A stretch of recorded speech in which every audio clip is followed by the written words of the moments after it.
Las probabilidades que tiene el equipo de defensa de Trump de descarrilar esta acusación son muy pequeñas o casi nulas. Porque ya Trump ha dicho que no va a pelear un proceso de extradición. Entonces nos dice que el peor escenario sería esa, una penalidad de 4 años para cubrir un delito. El expresidente Donald Trump han dicho que él se va a entregar, él ya ha dicho que se va a entregar el martes. Al menos en el corto plazo se va a beneficiar políticamente de esto porque, bueno, tiene seguidores muy apasionados que lo defienden. El café lo tomamos con Shan Wu.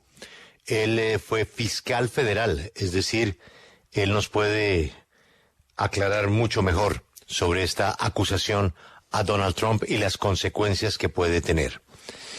Ayer le dijo a CNN que las probabilidades que tiene el equipo de defensa de Trump de descarrilar esta acusación son muy pequeñas o casi nulas. En la revista Time dijo en las últimas horas nuestro invitado que los abogados de Trump pueden incluso buscar algunos arreglos especiales, dado que es un expresidente, para evitar caminar por la entrada principal del juzgado o a una estación de policía.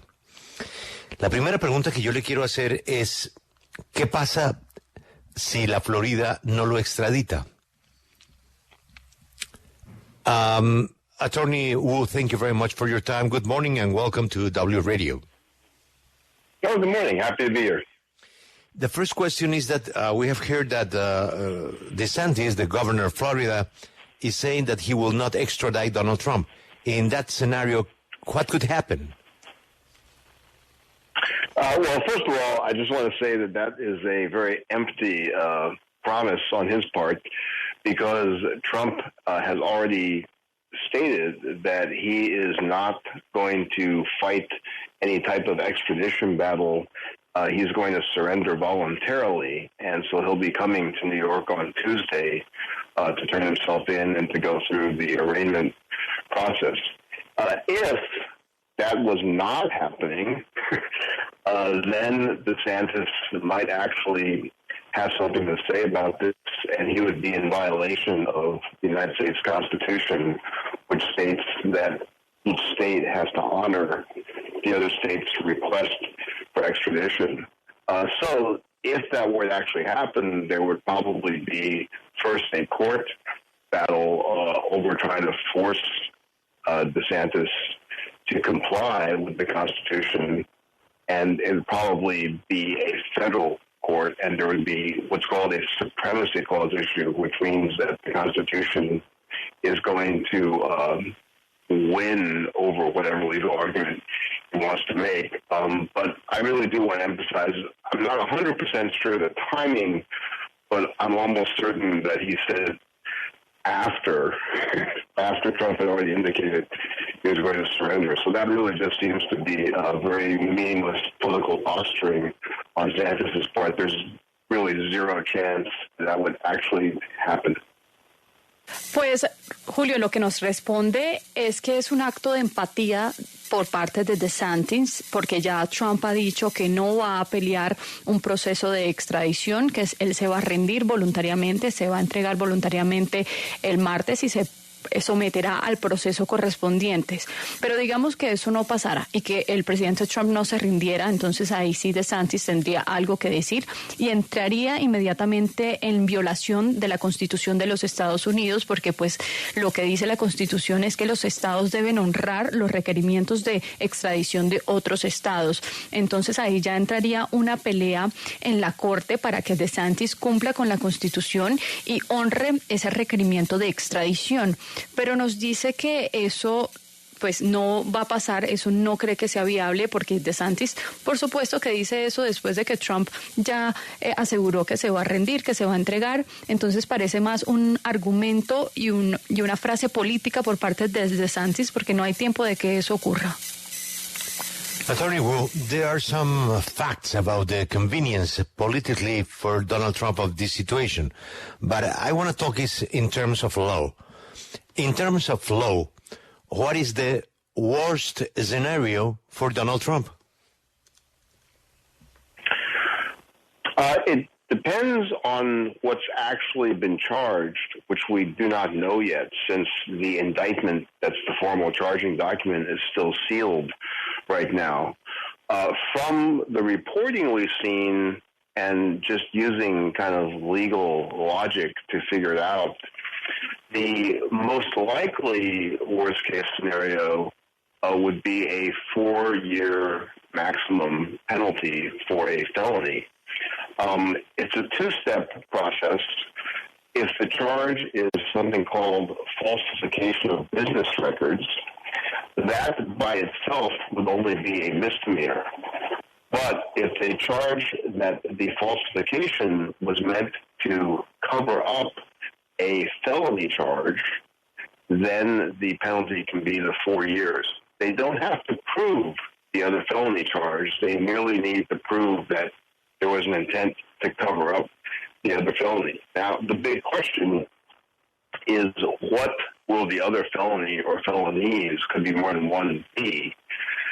It seems possible that it would be a violation of the election law, the New York state law, because the money that was paid to Stormy Daniels was allegedly made to help his election, meaning this would be a scandal. If it came out, it would hurt his candidacy, so they wanted to cover it up.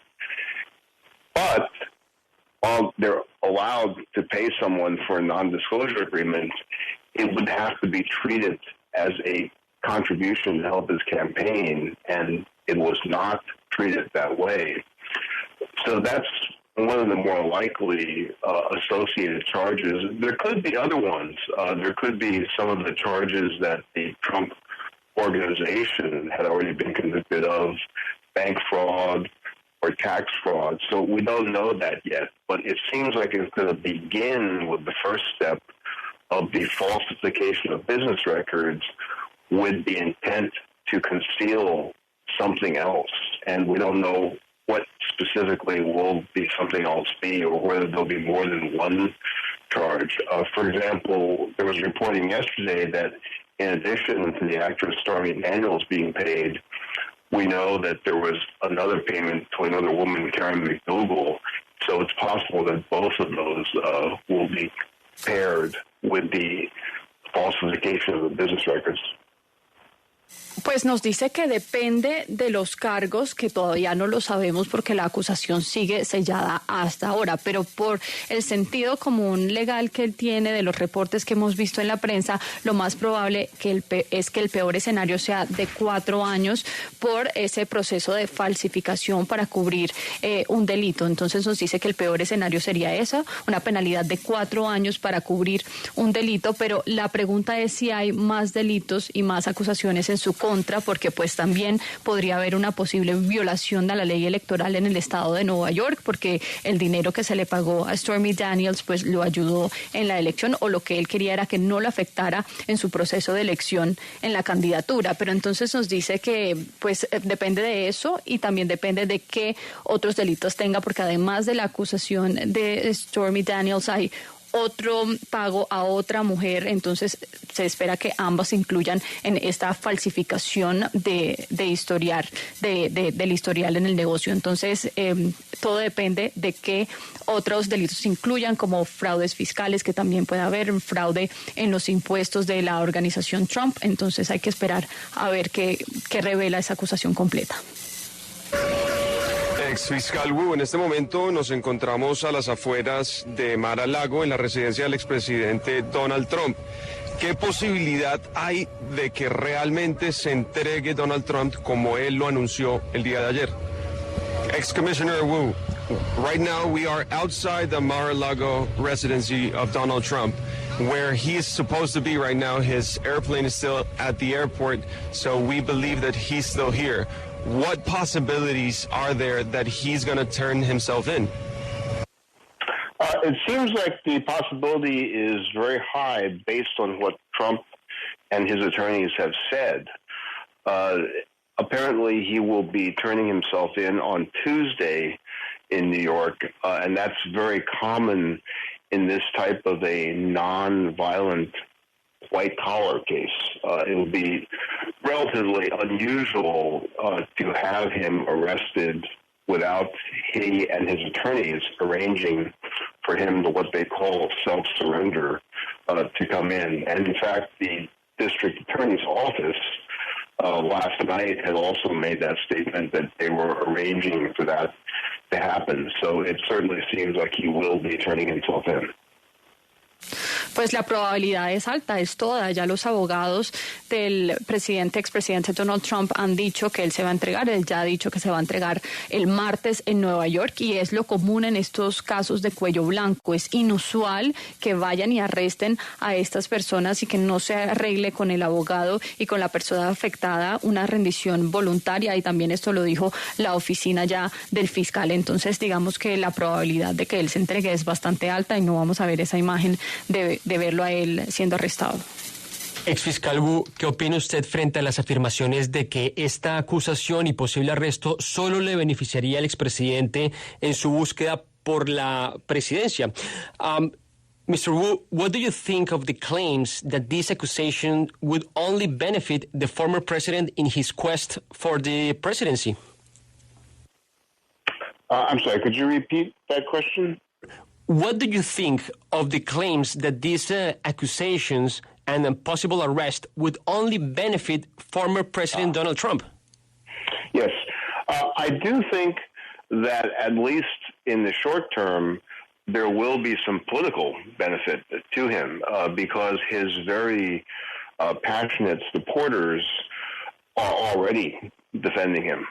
I also think that many of the Republicans, particularly those who plan to run for the presidency, at the moment find it politically helpful to support him, to say that this is a wrong, politically motivated prosecution. I think the difficulty for him politically in terms of benefiting from this is he already has a narrower, more limited base than he did back in 2016 when he ran.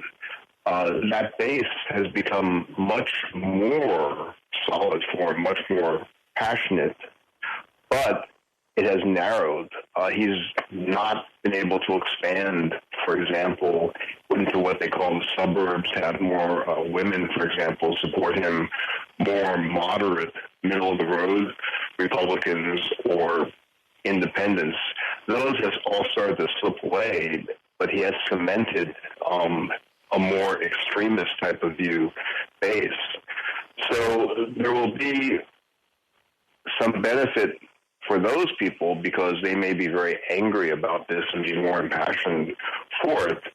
But those broader bases are going to be less inclined to want to support him now that he's charged with a crime. And, of course, if he's convicted of the crime, that would make him less of an attractive political candidate. So short term right now, I think it will benefit him. Long term, it's not going to help him expand his support. And there's a real question, what will the other Republican candidates eventually do? If he continues to run, at some point they obviously need to criticize him so that they can further themselves, their candidacy over his. So long term, it's a little bit unclear whether he'll continue to benefit from this or not. Attorney Wu, thank you very much for your time, and we will see what happens. Absolutely, thank you. Muchas gracias. Era el fiscal federal Wu, que hoy ya no es fiscal. Curiosamente, pues pasa lo que con muchos fiscales. Hoy atiende el perfil de delincuentes que él perseguía cuando era fiscal. Es decir, los delitos de cuello blanco, criminales. Es asesor, además, consultor de la firma de abogados más grande de la China.